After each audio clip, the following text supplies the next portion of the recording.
Alors, vous avez eu les yeux inondés de chlorophylle jusqu'à présent, depuis hier matin. Donc maintenant, je vous propose un voyage dans des milieux hypogées, dans l'espace tellurique, sans oublier quand même ce qui se passe en termes de vie souterraine, puisque la transformation des roches d'une roche-mère en roche apte à recevoir un terroir viticole passe par l'activité microbienne du sous-sol. Alors, non, c'est là, voilà. Donc, comment une roche peut-elle devenir le support d'un terroir viticole ? Je vous propose un cheminement minéral de la roche à la vigne au vin et les étapes préalables à l'installation des végétaux supérieurs et de la vigne.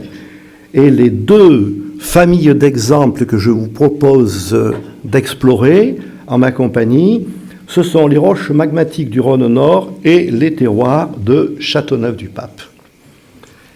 Alors tout d'abord, un petit rappel sur les grandes familles de roches que l'on peut trouver partout dans le monde. Des roches magmatiques, plutoniques ou volcaniques, c'est-à-dire des masses en fusion qui peuvent refroidir lentement en remontant dans la lithosphère ou qui peuvent être expulsées grâce à des fractures, ce sont les roches volcaniques. Des roches métamorphiques, schistes et micaschistes, ce sont des termes que vous connaissez, puisque nombre de terroirs viticoles du Rhône Nord sont sur des schistes et des micaschistes. Les gneiss, qui proviennent de la transformation de roches sédimentaires ou quelquefois magmatiques sous l'effet de la pression de la température, lorsque ces roches sont enfouies et viennent au contact d'un magma chaud. Autrement dit, elles subissent, ces roches-là, une cuisson plus ou moins forte, plus ou moins prolongée, et elles se transforment. Parmi les roches sédimentaires, deux sous-familles, celles qui sont dites consolidées, c'est-à-dire résistantes, les grès, les calcaires, le gypse, les conglomérats, et celles qui sont meubles, les argiles, les sables, les löss, les cailloutis, les éboulis, les collusions de pente.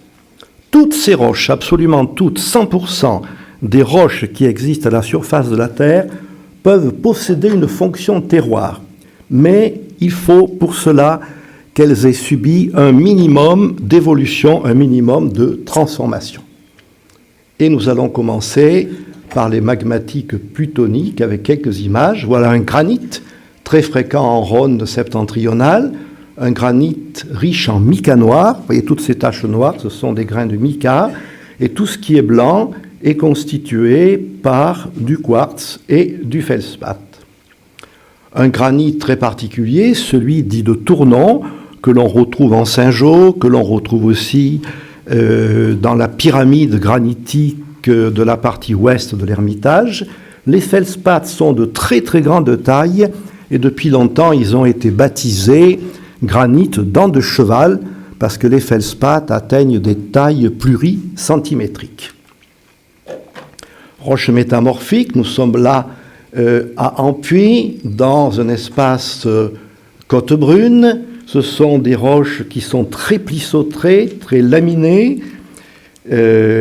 Pardon, ça va assez vite, il faut être vigilant. Voilà. Vous voyez ces plis qui existent partout. On dirait une pile de draps que l'on a poussé sur une table. C'est la caractéristique de ces roches métamorphiques, schisteuses ou micaschisteuses. Et de temps en temps, ces micaschistes peuvent renfermer une enclave claire de gneiss. Le gneiss est l'aboutissement du métamorphisme, c'est le métamorphisme ultime, et la composition d'un gneiss ressemble très très souvent à celle d'un granit. Roches sédimentaires consolidées, tout le monde connaît les calcaires. Voilà un exemple de calcaire en banc assez peu épais, qui nous vient des dentelles de Montmirail. Voilà des calcaires à silex de l'Urgonien du Mont Ventoux. À Châteauneuf-du-Pape existe, au lieu dit pierre à feu, des calcaires à silex absolument magnifiques.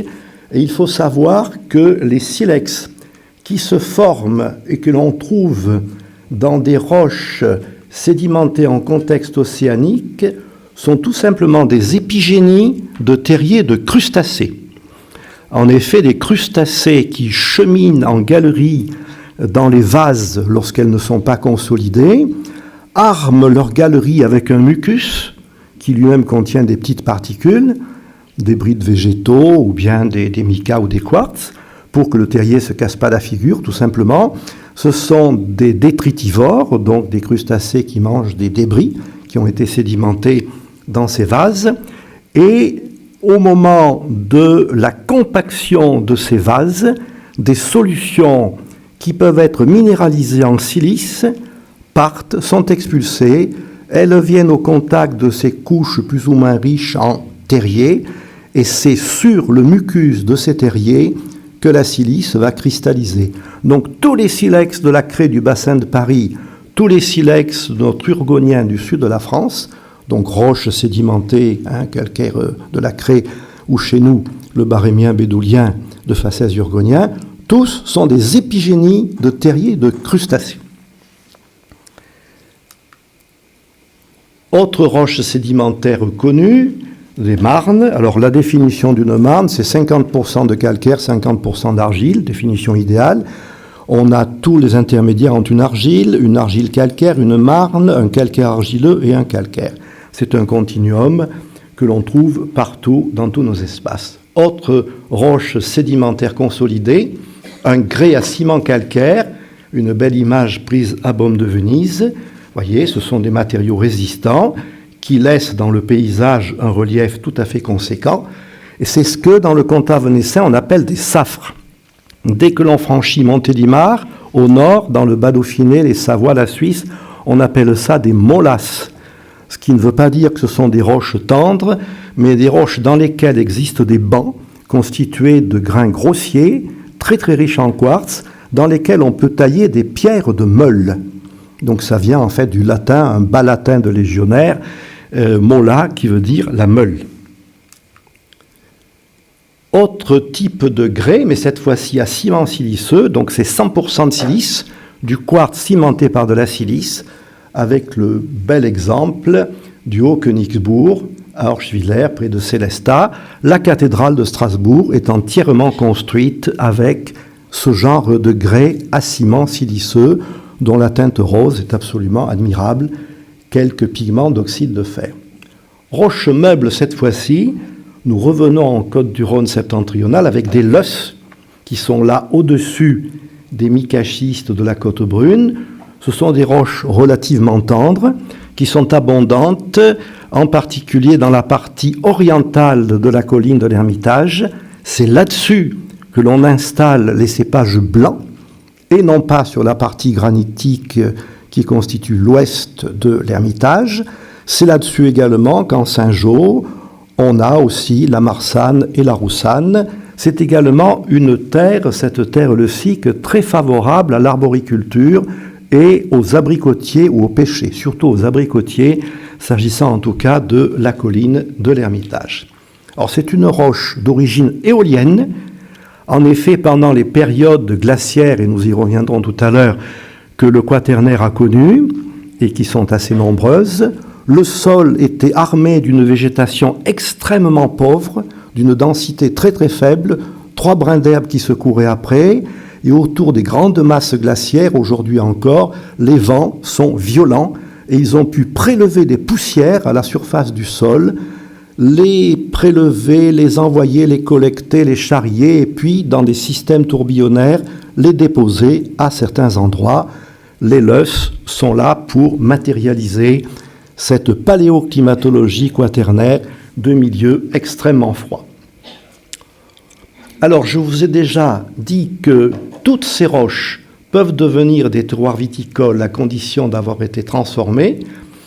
La première des transformations élémentaires, c'est la dégradation physique pilotée par les agents atmosphériques, le gel, l'érosion du halo, mais aussi et surtout par l'altération géochimique. Alors il ne faut pas que ce mot vous fasse peur, c'est une altération qui est pilotée soit par l'eau, l'hydrolyse, ou l'activité biologique du sol et du sous-sol. Nous entrons là dans le monde de la complexolyse, c'est-à-dire une destruction, une dissolution de la matière, avec non seulement l'eau, mais toute l'association microbienne que peut contenir le sous-sol. Quand je dis toute, une grande partie de l'association microbienne qui se trouve dans le sous-sol. Et évidemment, pour que ces altérations soient pénétrantes, il faut absolument qu'il y ait de la fracturation ou des discontinuités, quelquefois de simples racines mortes ou des terriers inoccupés. Ce sont des portes d'entrée indispensables pour l'eau. Un bloc de calcaire non fissuré ne peut pas se dégrader, ne peut pas s'altérer. Un bloc de granit, une boule de granit sans fissure ne peut pas s'altérer. Il faut impérativement des voies de pénétration. Alors, notre Rhône Nord est affecté par de nombreuses fractures. La plupart sont orientées nord-est-sud-ouest. Elles ont conditionné d'ailleurs la position de certaines rivières, puisque l'érosion est feignante. Et un cours d'eau qui trouve sur sa route des roches broyées par une fracture, eh bien, il emprunte cette voie. Et du coup, en Rhône Nord, tous les petits ravins, ou les rivières qui sont là, par exemple, le Doubs qui est ici, qui passe à Tournon, toutes ces rivières vont emprunter ces couloirs fracturés, et du coup, c'est leur rive gauche qui est viticole, puisque leur rive gauche regarde le sud-est. Ici, rive gauche qui regarde le sud-est. Là, c'est le Rhône qui a emprunté également une fracture à Ampuy-et-Condrieu. Bien sûr, nous sommes en rive droite du Rhône, puisque nous sommes hors du domaine des affluents. Et c'est cette face-là, conditionnée par la fracturation, qui regarde le sud-est et qui est viticole. Donc vous voyez que la fracturation est un élément capital pour que l'eau puisse pénétrer et que les micro-organismes ainsi que l'eau puissent effectuer leur travail. Alors, lorsque des roches magmatiques ou métamorphiques se trouvent à l'affleurement, sur cette bordure orientale du Massif central, où se trouvent nos grandes appellations du Nord, Côte-Rôtie, Condrieu, Saint-Joseph, Cornas, Saint-Péret, et de l'autre côté du Rhône, l'Ermitage, il faut impérativement que des mécanismes entrent en jeu. Et il me faut vous rappeler de quoi est constitué un granit: du quartz, SiO2, silice pur, feldspath, c'est un silicate d'alumine, SiO2L2O3, dans lesquels on va trouver du potassium, du calcium ou du sodium. Le potassium est majoritaire dans les granites des Côtes-du-Rhône septentrionales, et des micas. Même chose, sont des silicates d'alumine, mica blanc riche en potassium et mica noir en fer, en magnésium. Vous retrouvez là potassium, potassium à nouveau, calcium, magnésium, fer, des éléments qui se retrouvent dans le vin à l'issue de la vinification, mais qui sont présents dans la baie, bien entendu. Donc, sous nos climats qui ne sont pas tropicaux, humides ou équatoriaux, même depuis le début du Quaternaire, l'altération épargne le quartz, mais détruit spontanément et considérablement les silicates d'alumine. Alors, ces silicates d'alumine, j'emploie souvent une image. Prenez un échafaudage devant une façade. Vous avez des barreaux verticaux, des barreaux horizontaux, qui déterminent en quelque sorte des volumes, des cellules. Eh bien, le fer, le magnésium, le potassium, le calcium, le sodium des silicates d'alumine se trouvent dans les cellules qui sont déterminées par la géométrie des barreaux. Et lorsque l'hydrolyse et la complexolyse s'attaquent à ces silicates d'alumine, qui sont des minéraux fragiles, l'échafaudage se démonte tout seul, il choit, il est fracassé complètement. Mais la nature est inventive et les barreaux de silice et les barreaux d'alumine vont se recombiner, et là, miracle absolu, c'est l'argilogenèse. C'est-à-dire que les feldspaths et les micas vont se transformer tout simplement en argile. Et ces argiles, qui se constituent au fur et à mesure que l'altération des silicates d'alumine se fabrique, vont recapter les cations qui sont là en train de fuir avec les percolats, les eaux qui percolent. Donc, double miracle, les silicates d'alumine se forment en même temps que les silicates d'alumine premiers, feldspath et mica, sont détruits, et du coup, ces argiles deviennent des matériaux absolument essentiels pour la viticulture. Alors voilà une image de granit très fracturé. Nous sommes ici en Saint-Joseph, Charnas. Toutes ces fissures sont des voies d'accès à des profondeurs quelquefois très très importantes, plusieurs dizaines de mètres, ce qui veut dire que l'eau, l'hydrolyse et la complexolyse va pouvoir suivre ces fractures et provoquer l'altération des matériaux par hydrolyse et complexolyse. Voyez ici, toujours dans le secteur de l'Ermitage, la roche-mère ici, fissurée, fracturée, très profondément, et puis les petites murettes qui sont là et qui tentent péniblement de retenir ces produits de l'altération qui sont ce qu'on appelle des arènes, c'est-à-dire des sables argileux. Les grains de quartz et les argiles sont des éléments constitutifs de ces arènes. Et voilà ce que donne un granit altéré à l'Ermitage. On reconnaît la roche-mère, ses fractures, ses fissures, et au-dessus, évidemment, on voit que l'altération gagne de l'espace, c'est-à-dire que le granit est réduit à l'état de petits blocs plus ou moins connectés, séparés les uns des autres, et in fine, au-dessus, on a une masse totalement meuble, et voilà un superbe espace viticole dans lequel l'enracinement du jeune plant de vigne va pouvoir se faire facilement. Bien sûr, ce jeune plant, il va tout de suite rencontrer un obstacle.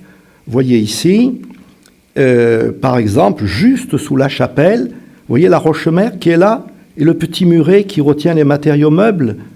Il fait 60 cm de hauteur, ce muret. Ça veut dire qu'il y a du meuble de 60 cm ici, mais qu'au pied de la muraille suivante, il n'y a plus que 20 cm de matériaux meubles.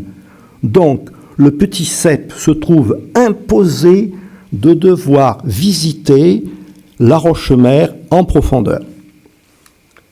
Et voilà, par exemple, ce qui peut se produire, une image de Châteaubriand, où les vignerons ont carrément implanté un cep au bord d'un gros bloc de granit, d'un gros bloc de roche-mère.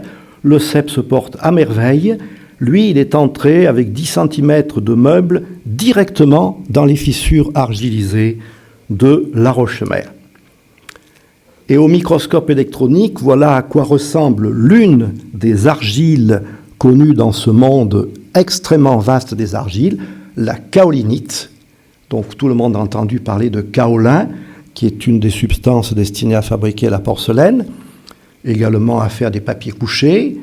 Voilà, la kaolinite, toute une série de petites lamelles superposées les unes aux autres. La barre qui est là vaut 1 micromètre, 1 micron. C'est dire que cette espèce de bandeau néon qui est là, eh bien, il va pouvoir contenir entre chaque feuillet des quantités assez considérables d'eau, mais aussi de ces cations qui ont fui. Et voilà une image, cette fois-ci dessinée, où vous le voyez, un feuillet, un autre feuillet, et les petites boules bleues, ce sont les cations, sodium, calcium, potassium, barium, etc. On pourrait compléter la liste de façon assez formidable. Je ne dis pas que tout le tableau des éléments de Mendeleïev pourrait y rentrer, mais presque. Et voilà, ça fait un cheeseburger assez considérable, et c'est assez extraordinaire. Ces argiles, parmi les plus complexes, celles qu'on appelle les smectites, c'est-à-dire beaucoup plus complexes que les kaolinites, peuvent avoir des surfaces internes de plusieurs centaines de mètres carrés par gramme d'argile. Prenez un gramme d'argile, c'est pas beaucoup, c'est à peine la taille de mon pouce, là, de la dernière phalange, plusieurs centaines de mètres carrés. Et tout ça est bourré de cations, bourré. Les argiles constituent le coffre-fort souterrain absolument indispensable pour que la vigne et d'autres végétaux supérieurs se développent. Sans argile, il n'y a pas de viticulture, même si le pourcentage d'argile est relativement peu élevé dans certaines roches terroirs. Et voilà, en coupe, ce que l'on peut dire des coteaux de nos chères appellations du Nord. Vous voyez des fissures qui sont argilisées jusqu'à des côtes très profondes. Donc l'érosion, elle, qu'est-ce qu'elle a fait au cours du Quaternaire? Elle a ratatiné, elle a râpé tout ce relief et elle a répandu toute cette arène sur le Piémont qui est là. Donc c'est un éboulis colluvionné avec toutes les argiles qui ont été récupérées sur le flanc. Et bien sûr, le vigneron, lui, qu'est-ce qu'il a fait? Eh bien, il a établi ces petites murailles là pour retenir ce qu'il pouvait de ces matériaux de taille toute petite. Et voyez, ce cep là par exemple, il s'installe d'abord dans le meuble et il va aller chercher en profondeur sa nourriture minérale. Inutile de dire que les vins produits par les vignes qui sont ici ont des trames tanniques et des profils complètement différents de ceux des vins qui sont produits ici dans des matériaux meubles sur plusieurs mètres d'épaisseur. Donc, quand on dit le vin de l'Ermitage, non, les vins multiples des variétés absolument considérables de vins dans l'Ermitage, c'est pareil pour Côte-Rôtie, c'est pareil pour Condrieu, en tout cas pour tous ces espaces où le vigneron n'est plus un viticulteur, mais un vitisculteur pour faire référence au paysage qu'il a et piloté par l'homme et par le vigneron. Côte-du-Rhône Sud, alors là, c'est le monde des roches sédimentaires. Il n'y a pas un atome de granit qui affleure, pas de mica-schiste. Mais on verra qu'il y a quand même du granit, mais qui a été apporté par des alluvions. Ça, c'est une autre histoire. Donc, l'histoire géologique de cette vallée du Rhône méridionale a commencé il y a 250 millions d'années, au tout début de l'ère secondaire, et elle s'est achevée à la fin du Quaternaire. On peut dire qu'elle continue, cette histoire, sous l'égide du vigneron qui aménage et qui contribue à modifier la flore du sous-sol et à créer des conditions très spéciales dans ces vignes. Tous les matériaux sédimentés depuis 250 millions d'années, tous, sont des espaces terroirs potentiels, absolument tous. Chance considérable que l'on soit à Gigondas, à Beaume de Venise, à Sablé, à Queyranne, à Rasteau, à Châteauneuf-du-Pape, à Tavel, à Lirac, toutes les roches datant de 250 à l'actuel peuvent être des terroirs viticoles. Mais encore une fois, encore faut-il qu'ils aient pu évoluer, qu'ils aient pu être modifiés. Alors, nous avons 3 grandes phases de gestation à Châteauneuf-du-Pape, et ce sont des épisodes majeurs de sédimentation. Les calcaires qui sont l'apanage du Crétacé, les grès grossiers ou fins qui sont l'apanage de ce qu'on appelle le Miocène, et les alluvions anciennes ou récentes du Rhône, 3 superfamilles de terroirs de Châteauneuf-du-Pape. Et nous allons voir leurs propriétés terroirs à travers les transformations qu'elles ont pu subir. Donc, ce dont je vais vous parler, cette fois-ci, ce n'est pas de biodiversité, mais de lithodiversité. Voilà des calcaires de Châteauneuf-du-Pape. Là, nous sommes non loin du château de Lers, la tour de Lers, très vivement redressée par une tectonique assez importante. Bon, ça a l'allure de toutes les formations calcaires que vous avez pu voir dans votre vie, sauf que là, c'est très redressé. Ça ressemble un petit peu à ce qu'on verrait à Gigondas. Et voilà les silex. On les retrouve, ces images de silex, de terriers et de crustacés. Par conséquent, vous voyez, là, on dirait un coureur qui saute une haie. C'est un coureur de fond qui est spécialisé dans le franchissement des haies. C'est très, très curieux. Et là, on a parfaitement l'allure de ces terriers silicifiés. À Châteauneuf-du-Pape, dans ce lieu dit Pierre à Feu, c'est un véritable musée de la silicification absolument admirable.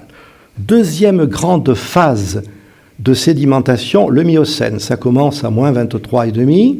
C'est le moment où les Alpes sont déjà en train de se mettre en place, ce qu'on appelle l'orogenèse alpine. Donc les Alpes se mettent en place et ce mouvement crée entre le Massif central et elle-même un espace qui est en dépression et qui s'effondre. On dit qu'il est subsidant. Du coup, la Méditerranée, en 2 temps, premier temps ici, deuxième temps, se dit « allons voir ce qui se passe là-dedans ». Et non seulement elle est allée voir ce qui se passait chez nous dans la vallée du Rhône, cette Méditerranée, mais elle a voyagé en Suisse, en Autriche, en Hongrie, dans toute l'Europe de l'Est, au sud de la plateforme russe. Il en reste 2 témoignages de cette mer du Miocène, la mer Caspienne et la mer Noire. Et cette mer vient se reboucler sur le Bosphore et les Dardanelles et la mer Égée, ce qui veut dire que l'arc alpin est complètement entouré d'eau. Et voilà ce qui se passe au moment où l'eau arrive à Châteauneuf-du-Pape. Transgression. Donc, premier stade, ici, la mer vient frapper les calcaires du Crétacé. Donc, ça crée des petites encoches littorales qui sont occupées par des lamellibranches qui installent leurs coquilles dans les calcaires. On appelle ça des lamellibranches lithophages. Ils ont la propriété de ronger le calcaire et d'y installer leurs coquilles. On récupère des silex de l'urgonien remaniés. Voilà, les voici ici. Et puis, la transgression continue. L'eau de mer arrive à assouplir, à arrondir les reliefs calcaires. La sédimentation se poursuit. Et à cette espèce de cordon de plage caillouteux succèdent des sables qui vont devenir plus tard, lors de la lithification, la transformation, qui vont devenir des safres. Et voilà l'image de ces hauts fonds. Ici, à la Gardine, tout ceci est du tertiaire, du Miocène, surmonté par du quaternaire, et ce dôme magnifique que vous voyez là a été tout simplement mis en évidence par l'érosion quaternaire. C'est un haut fond de l'époque Miocène. Donc, imaginez que nous soyons là sur un bateau, 20 mètres d'eau, pas plus au-dessus. Nous aurions pu, évidemment, en voilà un autre de ces dômes, celui des Grandes Galiguières. Tout ce qu'il y a autour, c'est du tertiaire resté en place, qui a été soigneusement décapé par l'érosion. Donc, nous avons là, vivante, sous nos yeux, l'image d'un haut fond de la mer Miocène. Évidemment, mon graphiste, qui est aussi dessinateur, n'a pas manqué de caricaturer une pêche castelpapale sur la mer Miocène, avec ici le très regretté Philippe Cambie, qui provoque évidemment, vu le poids qui lui était connu, un déjaugeage de la barque. Michel Blanc, directeur évidemment aussi avec son porte-voix, qui dit OK, et puis votre serviteur qui dit on va aller sur les fonds rocheux du Lampourdier pour attraper des galinettes et des girelles. Ça va être très bien pour la bouillabaisse, et sur les sables de Rayas pour les sols. Et ça, c'est l'un des restaurateurs du Verger des Papes, qui à cette époque, ça l'appelait bien sûr le restaurant La Plage des Papes. Donc, pour connaître les propriétés de ces safres qui ont été sédimentés au cours du Miocène, eh bien, nous allons visiter un petit peu leur faciès. En effet, il existe parmi ces safres des matériaux très grossiers, faits de débris de coquillages, de petits boulets d'algues calcaires, et il existe aussi des safres beaucoup plus fins, qui, eux, ont été nommés, peu importe, sable de Valréas, dans la thèse de Demarque en 62. Donc, comment se forment-ils et que peut-on retenir? Voilà des grès grossiers. Cette mer était animée d'un hydrodynamisme absolument phénoménal, c'est-à-dire que des courants transportaient tous ces matériaux récupérés sur le fond et fabriquaient ce que l'on appelle des dunes hydrauliques. Vous êtes habitués aux images des dunes éoliennes du Sahara. Sachez que sur la plateforme littorale, aujourd'hui, au large des Saintes-Maries de la Mer, dans le golfe de Fos, il y a des dunes hydrauliques en train de se former. Et évidemment, ces objets se recoupent les uns les autres. Vous voyez ici une dune complexe qui est recoupée, surface majeure de ravinement, par une autre constituée de faciès beaucoup plus grossiers.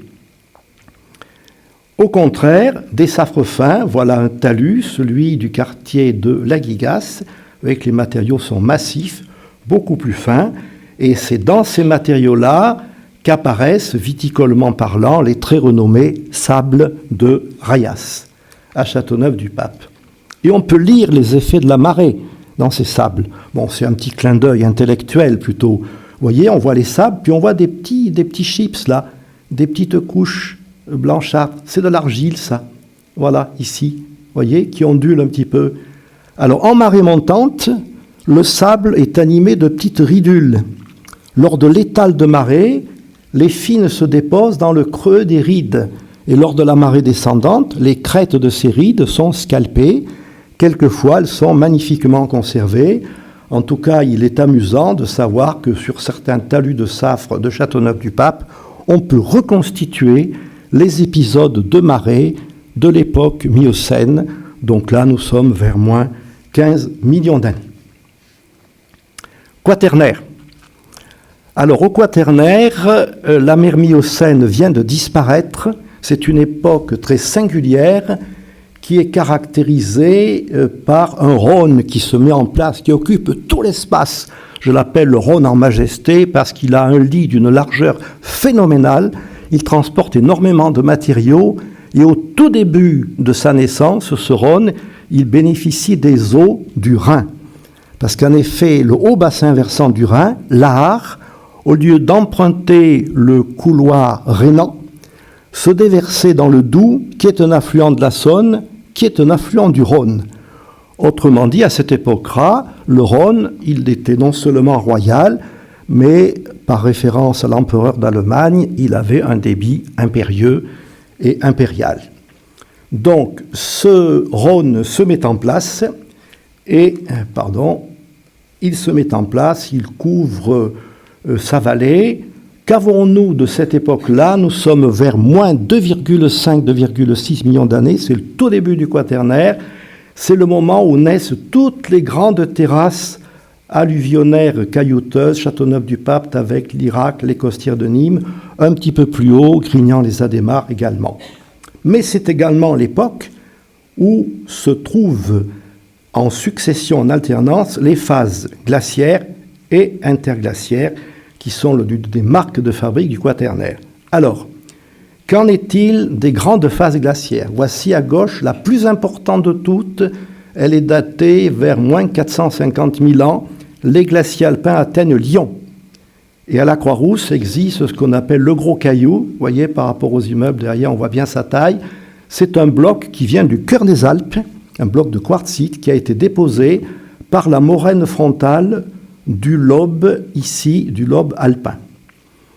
Donc ça, c'est ce qu'on appelle le stade MEG, maximum de l'extension glaciaire. Et le dernier épisode, le Late Global Maximum, c'est celui de moins 24 000 ans, celui qui est parfaitement lisible dans la vallée du Rhône. Le lobe lyonnais est beaucoup plus court, mais vous voyez que Châteauneuf-du-Pape se trouve très très éloigné, même du glacier de la Durance, qui arrive ici jusqu'à Sisteron. Et voilà ce que nous enseigne l'examen des carottes de l'Arctique et de l'Antarctique à propos de ces glaciations et déglaciations. Alors, première chose très inquiétante, c'est que les phases chaudes interglaciaires sont brèves. Au contraire, les glaciaires avec des soubresauts sont longues. Long glaciaire, court interglaciaire. Voilà, un interglaciaire ici, vous voyez que celui qui est là vers 300 000 ans, 275 000 à peu près, lui, il dépasse la barre des 2 degrés. Et nous n'en sommes pas encore là, ce qui veut dire que, vous voyez, à 3 reprises ici, et je n'ai pas poursuivi l'échelle plus à l'amont dans les temps quaternaires, nous avons, notre planète, l'hémisphère nord en tout cas, a dépassé la barre des plus 2 degrés par rapport à la cale, au calage qui fait l'objet d'un consensus international. Et nous sommes ici, c'est-à-dire nous sommes à l'apogée d'un interglaciaire. Attention, ça ne va pas durer, puisque le balancier astronomique qui règle tout cela, là je vous parle de cycles, de mégacycles, va nous plonger dans un glaciaire dans 24 000 ans. Donc buvez du vin, maintenant, incitez vignerons, négociants, cavistes à boire du vin maintenant, car ça ne va pas durer du tout. Évidemment, les pics de CO2. Alors, lorsqu'on fait une analyse fine, on constate que, là, on dirait que c'est entièrement corrélé. En fait, la température monte avant que le CO2 ne monte. Et à 325 000, on était déjà à 300 ppm de CO2. Là, le recouvrement des poussières a un petit peu moins d'intérêt. Le système de nos terrasses est le suivant. Le Rhône a commencé à installer une terrasse ancienne ici, à Châteauneuf, à l'altitude 120-130. Puis son lit s'est creusé, il a installé une autre terrasse, puis une autre, et le voici maintenant. Alors pourquoi ces emboîtements de terrasses? Tout simplement parce que le substratum, lui, a des mouvements, et des mouvements de remontée. Donc le fil de l'eau du fleuve érode et incise sa propre vallée. Et lors de chaque épisode glaciaire, le niveau océanique mondial chute de 120 à 130 mètres, tout simplement parce que les précipitations atmosphériques sont séquestrées sur les terres ou dans les grandes masses glaciaires et que la restitution à l'océan est déficitaire. Donc, il y a creusement, incision. lorsqu'on est en début de phase interglaciaire, les glaciers fondent, le débit devient considérable, les moraines sont reprises et elles servent à fabriquer ces terrasses. Alors à Châteauneuf-du-Pape, nous en avons une surtout de ces terrasses qui est celle la plus ancienne, celle de 2,5 millions et la plus récente que moins 24 000. Là, je vous ai représenté un petit peu quand même ce qu'il en est de la vigne à la fin du dernier glaciaire. Vous voyez que là, en 1700 ans, on va de 11, 12, 13, 14, 15, on récupère 1, 2, 3, on récupère 4 degrés par rapport à la moyenne des températures de l'hémisphère nord en 1700 ans. C'est le début de la naissance de l'agriculture. Les néolithiques ne sont plus des cueilleurs, chasseurs, ils deviennent agro-pasteurs. Et c'est évidemment peu de temps après, lors du début de ce qu'on appelle l'optimum néolithique ici, c'est le début de la vinification, non seulement de la viticulture, mais de la vinification. Les dernières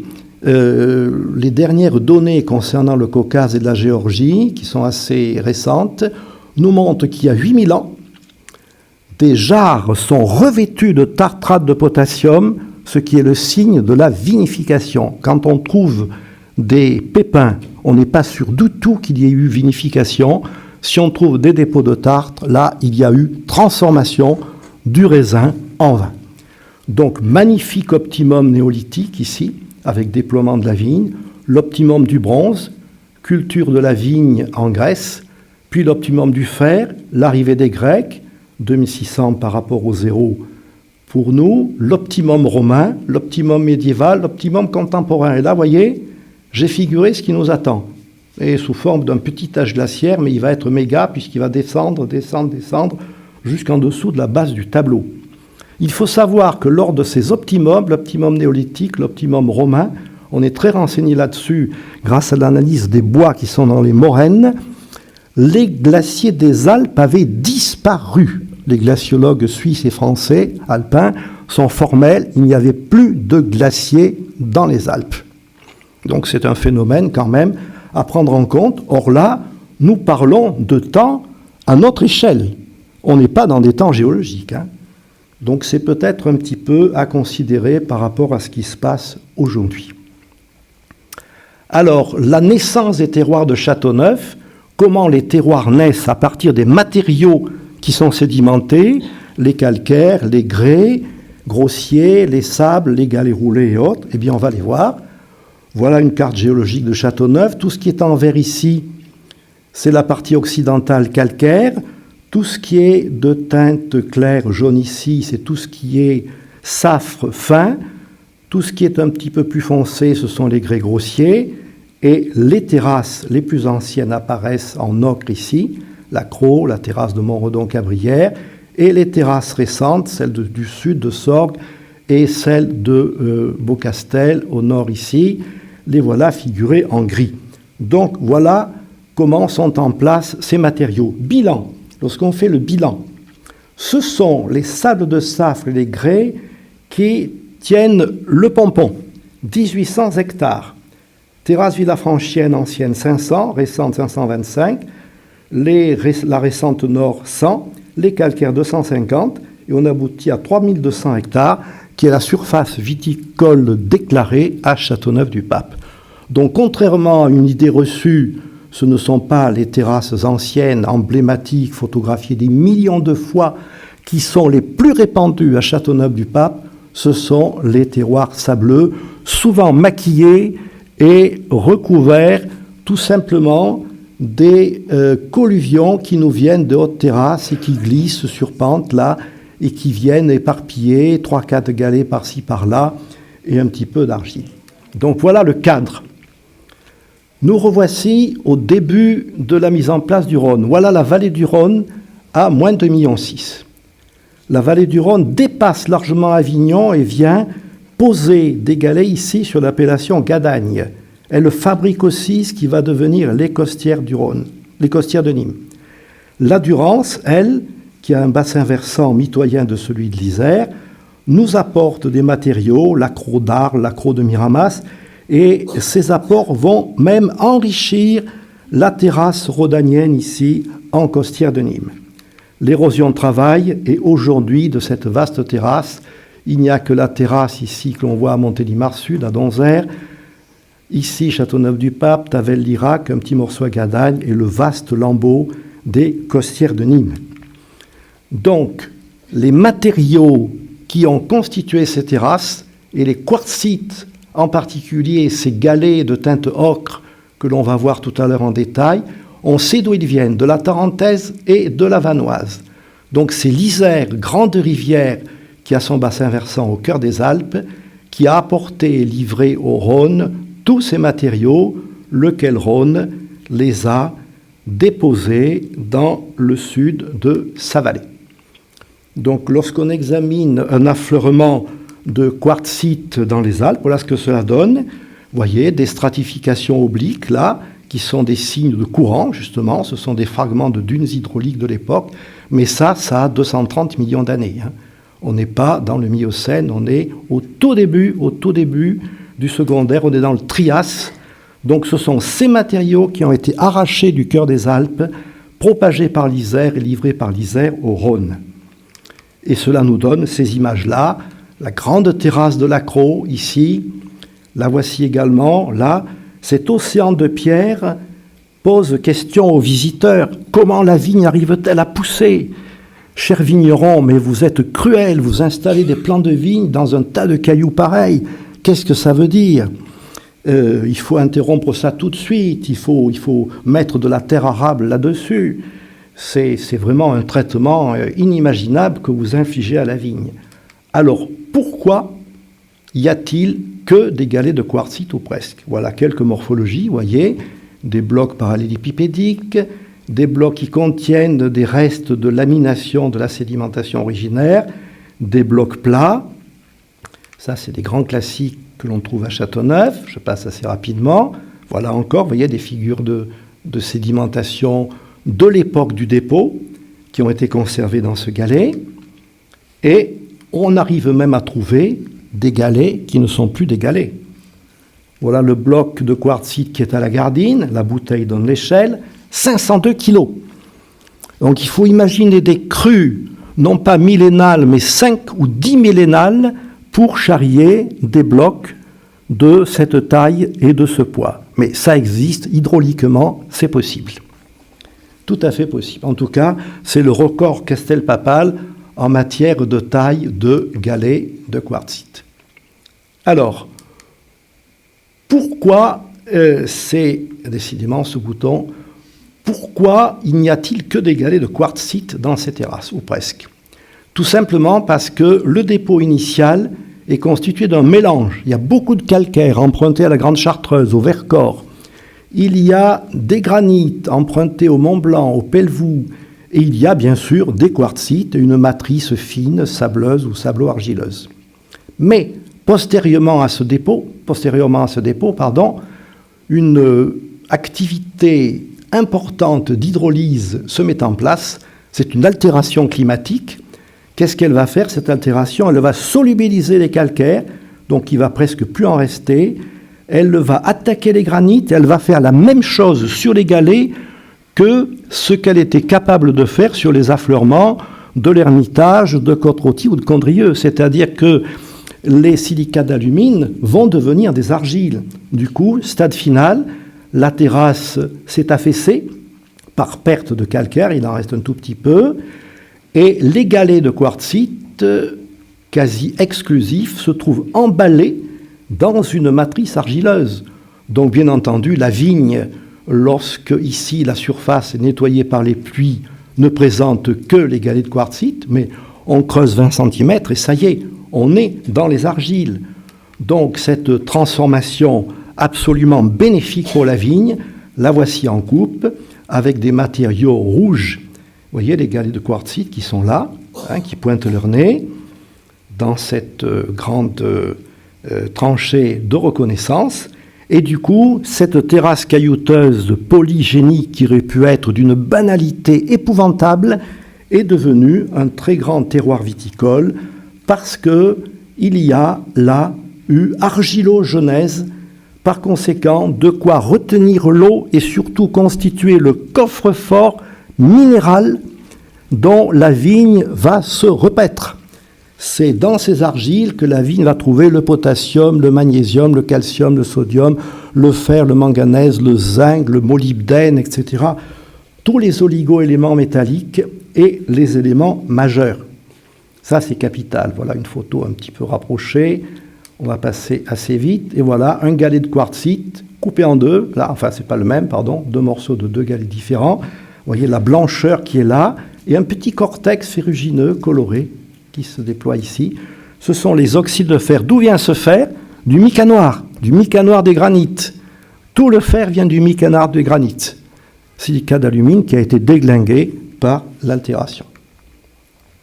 Donc, là je répète, vous voyez écrit ce que je viens de vous dire, et ces oligo-éléments, manganèse, cobalt, molybdène, zinc, le bore qui est essentiel, ils vont être des...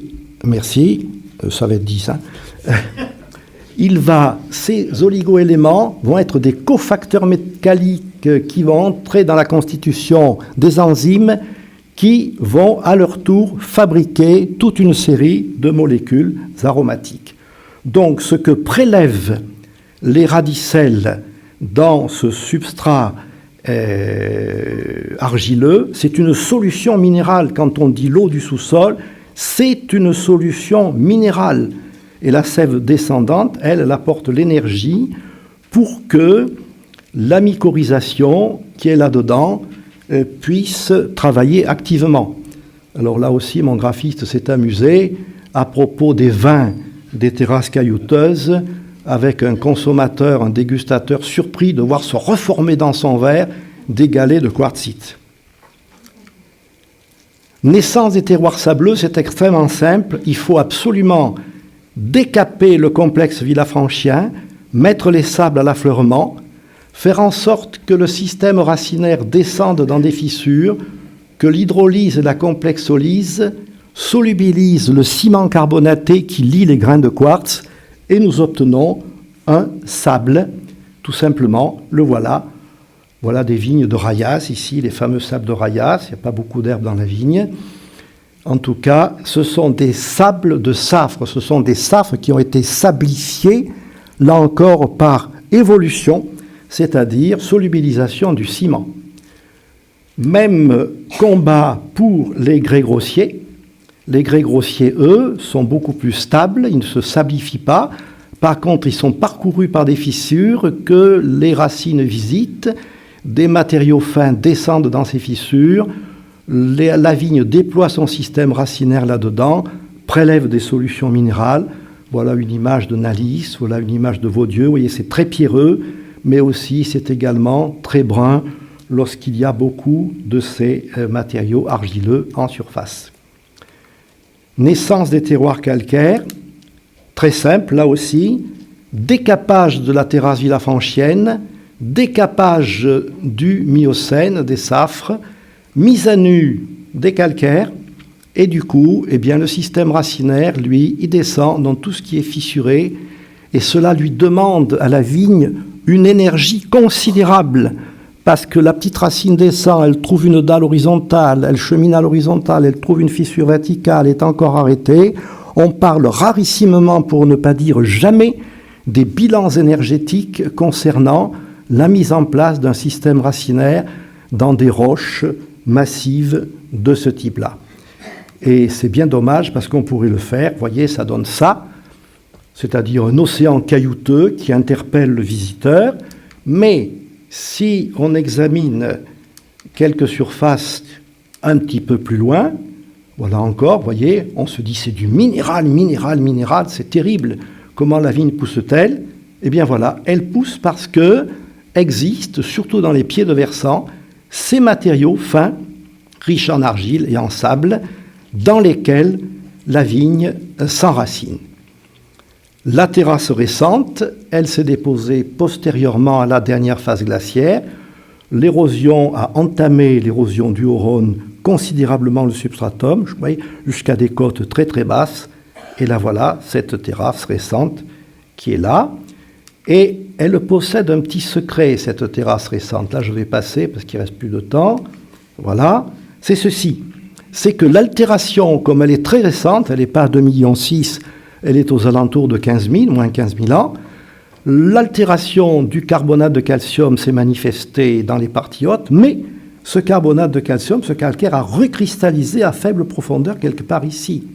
Donc, ça a une importance extraordinaire sur le profil des vins, qui ont beaucoup plus de minéralité et même de cristallinité, ce qu'on appelle la minéralité tactile. Et évidemment, la microflore, elle, s'adapte à ce contexte qui est à la fois siliceux, argileux et carbonaté. C'est une microflore qui est différente de celle de la haute terrasse. Donc la mycorhisation sur la vieille terrasse et la mycorhisation dans ces terrasses récentes, ça n'est pas la même, bien que les principes soient identiques. Alors, ça, c'est pour vous rappeler comment les plantes ont réussi à conquérir les terres émergées. Ça commence avec une symbiose qui est celle des lichens, symbiose entre des champignons et des algues unicellulaires, qui s'attaquent à tout, absolument à tout. C'est le premier des substrats. Et enfin, sans être un prédateur de l'intervention de la personne qui va me succéder, voilà ce qui se passe en termes de mycorhisation. Dans la vigne, les ifs de champignons ne sont pas extérieurs au radicelle, elles pénètrent par les poils absorbants ou directement par l'enveloppe qui est là. Elles occupent, ces ifs, les cellules des radicelles. Ce qui veut dire que la surface de contact, ça donne ce qu'on appelle des arbuscules, la surface de contact entre les ifs et le cytoplasme des cellules est considérablement augmentée. Donc vous imaginez les échanges, parce que le prélèvement des solutions minérales se fait pour l'essentiel, mais mon successeur va vous en parler, par les ifs, qui sont des prolongements du système racinaire. Et voilà une image, un coup de marteau bien heureux dans un caillou, qui montre des radicelles très très aplaties, parce que l'espace devait faire un dixième de millimètre d'épaisseur, et tout le feutrage blanc qui est là, c'est le feutrage mycorhizien qui assure les échanges. Alors là, je vais passer, puisqu'il n'y a plus de temps, c'est un petit phénomène très curieux. Bon, Châteauneuf-du-Pape, vous connaissez son château, et j'aimerais vous dire que la biodiversité hypogée, on a vu toute la biodiversité qui est à la surface, elle est délicate, elle est fragile, elle mérite bien sûr le plus grand respect, elle conditionne la qualité des messages du sous-sol transmis à la baie et au vin. Donc il faut plus que s'en préoccuper, c'est une condition essentielle pour maintenir la production de grands vins. Et je vous remercie pour m'avoir écouté, et j'offre à ces dames et à ces demoiselles une rose, et à ces messieurs des grappes de Grenache. Merci beaucoup.